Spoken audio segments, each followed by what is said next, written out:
Yo, yo, yo, welcome to Two Americas. I am Nzinga. And I'm Scott. And this is Red Flag Laws, and not the kind that Dan Crenshaw likes.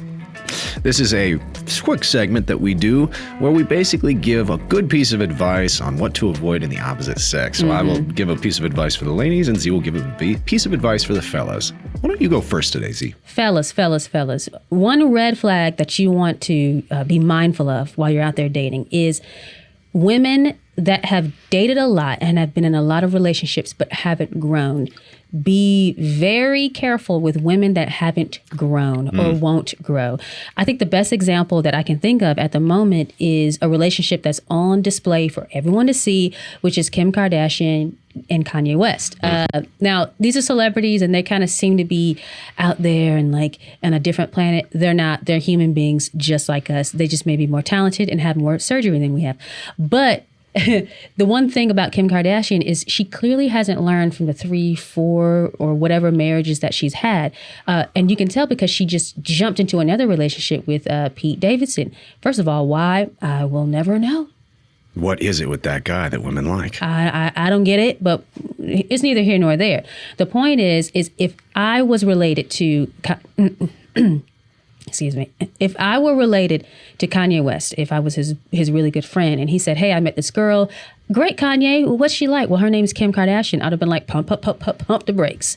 First of all, this woman has been in a lot of different marriages.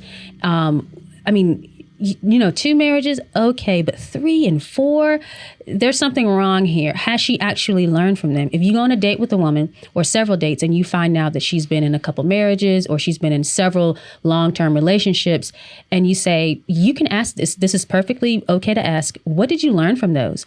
And if she can't say X, Y, Z, 1, 2, 3, A, B, C, you might need to skirt around dating that person because she hasn't learned, and most likely she's going to make the exact same mistakes with you that she did with the others. You want to be less like Taylor Swift and more like Adele in these relationships, meaning Adele at least said she was sorry when things didn't go right, and Taylor Swift said it's all your fault. So you got to look out for that, and you want someone that has the ability to grow and learn. And I think sometimes it is okay for you to take a year, 2 years, however long it takes for you to, first of all, get over a relationship, and secondly, learn from the mistakes that you made.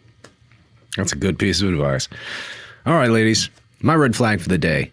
Do not date men, do not stay with men who don't inspire you to change.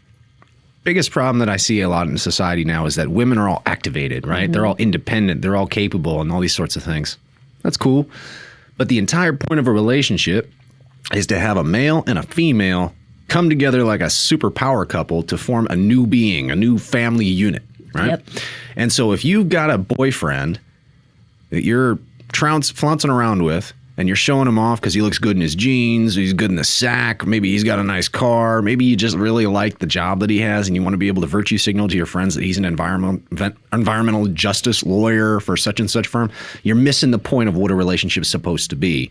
If the guy doesn't inspire you to lose weight, to get yourself together, to maybe clean out your car, or to be more on top of things like your taxes and to be more organized, maybe to kind of soften up your demeanor a little bit and to be kinder to people and not so jumpy. Anything. Maybe something important like bringing you closer to God. This is the point of a relationship. One of the fantastic things about the relationship that I discovered with Z is that she irons out my rough edges and she inspires me every day to be better in small ways and in really important ways, from the physical up to the spiritual. And I like to think that I do the same thing for her. You do. Nice. But you see, if I don't have that respect from her, if I don't have her looking up to me in some way, if I'm not bringing something important to the table, then what was the point of me even being in this relationship with her to begin with? If she's already got it more or less together and I'm just a pet that she likes to bring to the club to show off to her friends because she doesn't want to be single and it's lonely to be single, that's not a relationship. So don't make that mistake. Ladies, if you're going to find yourself a man that you actually want to stick with, that's actually going to be meaningful, he's got to be the kind of guy who makes you feel a little bad about yourself. Anyway, that's my red flag for this week. Thank you for watching Red Flag Laws, and not the kind that Dan Crenshaw likes. Stay tuned for more. Remember, tuconservative.com. Our memberships are real easy to get and only takes $10 a year. Ceremonial. It's just helping us keep the lights on. So stop being a cheapskate. Help us out. We'll see you guys next time.